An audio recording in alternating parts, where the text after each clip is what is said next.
오늘 말씀의 제목은 누가 책임지는가입니다. 아마 여러분 오늘 말씀을 읽으면서 이것이 성경의 이야기인지 아니면 어느 아침 드라마의 드라마 극본인지 헷갈릴 정도로 충격적이었을 거라 생각이 됩니다. 그런데 성경은 하나님의 영감으로 기록된 책입니다. 오늘 본문처럼 남사스럽고 불편한 이야기라 할지라도 하나님의 구원 역사가 이 성경의 말씀 가운데 오히려 더 선명하게 담겨 있습니다. 오늘 본문 유다와 다말 이야기에서 유다는 시아버지고 다말은 며느리인데 이 두 사람 사이에서 쌍둥이가 태어납니다. 그리고 더 놀라운 점은 그 계보를 타고 시아버지와 다말의 사이에서 태어난 아들들의 계보를 타고 예수님께서 태어나십니다. 그 족보 가운데 태어나셔요. 그리고 예수님은 모든 책임을 지시고 우리를 위해 구원하십니다. 성경은 왜 이런 이야기를 숨기지 않고 기록하였는지 먼저 오늘 본문 내용을 차근차근 살펴보겠습니다. 38장 1절부터 시작하는 내용을 보면은 유다가 가나안 여인과 결혼해서 아들 셋을 낳아요. 셋. 첫째 아들 엘, 둘째 아들 오난, 그리고 셋째 아들 셀라가 태어납니다. 그리고 첫째 아들이 크니까 유다가 며느리감을 알아와서 결혼을 시켜요. 6절에 보면은 유다가 장자 엘을 위하여 아내를 데려오니 그의 이름은 다말이더라. 그러니까 한 가정이 탄생한 거죠. 그런데 이 탄생의 기쁨, 새로운 가정의 탄생의 기쁨도 잠시 엘은 자녀도 낳지 못하고 죽습니다. 7절에 보니까 유다의 장자 엘이 여호와 보시기에 악함으로 여호와께서 죽이신지라. 성경은 엘이 무엇을 잘못했는지 구체적으로 말하지 않아요. 다만 분명한 것은 하나님 보시기에 엘이 악해서 그 결과 심판을 받았다라는 사실이에요. 이제 문제는 여기 다음부터 일어납니다. 당시에 계대 결혼이라는 게 있었어요. 계대 결혼. 이게 무엇이냐면은 결혼한 남자가 아들이 없이 죽으면은 그 아내는 생과부가 됩니다. 자녀도 없고 남편도 없어요. 그래서 집안에서 이 여자를 위해서 무엇을 해주냐면은 죽은 남자의 동생과 결혼을 하게 해줍니다. 그런데 여기서 특이한 점이 동생이 형수랑 결혼해서 아들을 낳으면은 그 아들의 이름이 동생의 족보에 올라가는 것이 아니라 형님의 호적에 올라가는 거예요.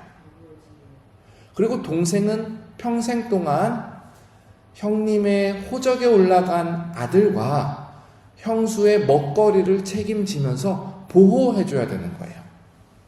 이것이 바로 동생의 본분입니다. 그러면은 동생의 입장에서 형수를 책임지고 또 형수에게 아들을 낳게 하고 그 아들을 장성하게 하는 데까지 책임이 엄청나게 무겁지요. 이 일이 어디에 일어났느냐? 유다의 둘째 아들에게 일어난 거예요. 첫째 아들 엘이 죽고 나자 아버지 유다는 둘째 아들 오난에게 형수 다말과 동침하라고 합니다. 오난 입장에서 계산기를 아무리 두드려봐도 수지타산이 맞지 않는 거예요. 그럼에도 불구하고 만약에 오난이 본분을 다하는 사람, 책임을 다하는 사람이라면 그 책임을 감당했어야 합니다. 근데 오난이 어떻게 하는지, 책임을 어떻게 피하는지 한번 말씀 읽어보겠습니다. 9절입니다. 시작. 오난이 그 씨가 자기 것이 되지 않을 줄 알므로 형수에게 들어갔을 때에 그의 형에게 씨를 주지 아니하려고 땅에 설정하매. 아주 적나라하죠. 오난의 마음이 다말과 잠자리 하는 것은 오케이. 그건 나에게도 좋은 일이야. 그런데 다말에게 씨를 주는 것은 평생 책임져야 되는 일이야. 그러니까 땅에다가 설정을 하는 거죠. 피임을 하는 거죠. 책임을 회피하는 것입니다. 그래서 하나님께서 오난을 보고 악하게 여기셔서 오난도 죽어버립니다. 자, 여러분 이제 아버지 유다의 입장에서 생각해 봅시다. 유다는요, 다말을 며느리로 들었는데 엘도 죽고 오난도 죽었어요. 첫째 아들도 죽고 둘째 아들도 죽었어요. 유다 마음이 어떻겠습니까? 하나님의 뜻으로 지금 보지 못하고 있는데 유다 입장에서는 야, 다말이 뭐가 있는 여잔가 보다. 다말을 며느리로 들였더니 우리 집안에 화가 들이친다. 아들들이 다 죽어나간다. 그러니까 유다 입장에서는 셋째 아들도 덩달아 죽을까봐 겁이 나기 시작하는 거예요. 시아버지의 책임이라면 무엇이냐? 셋째 아들도 다말에게 주어서 대를 잇게 해줘야 되는 거예요. 다말이 생과부가 되지 않게 해줘야 되는 거예요. 근데 이때부터 유다가 책임을 피하기 시작합니다. 아이고, 셋째 아들 셀라는 아직 어리니까 결혼할 때까지 다말 기다려. 결혼할 때가 되면 결혼하게 해줄게. 그런데 셋째 아들이 아무리 자라나도 차일 피일 핑계를 대면서 미루지 유다가 자기 책임을 지지 않는 거예요. 결과적으로 모든 이 형국을 정리해보면 둘째 아들 요나는 형수에 대한 책임을 회피했고 시아버지 유다는 며느리에 대한 책임을 회피했고 그러면 다말은 무엇이냐? 다말은 스스로 책임질 수도 없는 사람이고 그 위치에서 버려져 있다. 가족의 비극이 여기서부터 시작됩니다. 시간이 얼마 지나고 유다가 아내가 죽는 거예요. 그리고 유다가 아내가 죽고 나서 위로할 사람을 막 찾아다니는 거죠. 어느 날 유다가 양털 깎는 잔치집에 갔다가 그 자리에 몰래 변장을 하고 온 다말을 만나게 됩니다. 다말이 아주 의도적으로 기생처럼 꾸미고 나타나요. 유다가 다말이 베일을 쓰고 꾸미고 나타나니까 다말인 줄 모르고 며느리인 줄 모르고 내가 너희 방에 들어가도 되겠느냐? 오늘 밤 하루 같이 해도 되겠느냐? 다말에게 물어봐요. 그러니까 다말이 유다에게 말합니다. 그럼 당신 나에게 오늘 하룻밤 값으로 무엇을 주겠습니까? 유다가 말합니다. 나에게 염소떼가 있는데 염소떼를 너에게 줄게. 근데 지금은 없어. 다음에 만날 때 줄게. 그러니까 다말이 또 말을 합니다. 그러면은 그것을 주겠다라는 담보를 나에게 주고 오늘 침실에 들어오십시오.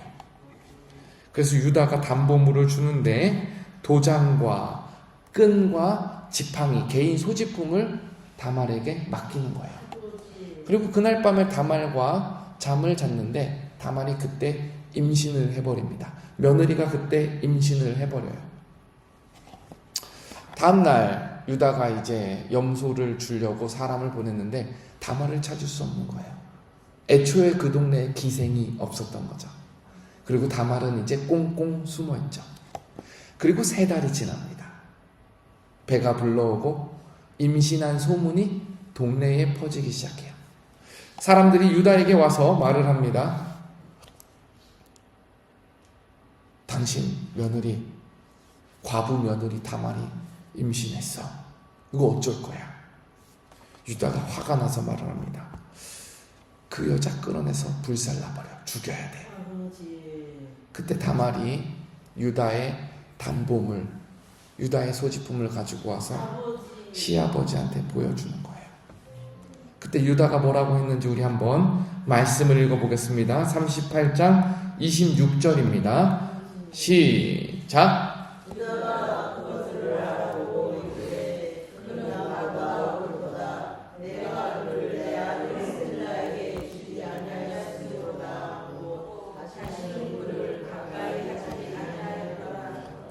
이제 여기서 우리가 한번 말씀의 포인트를 집어봅시다.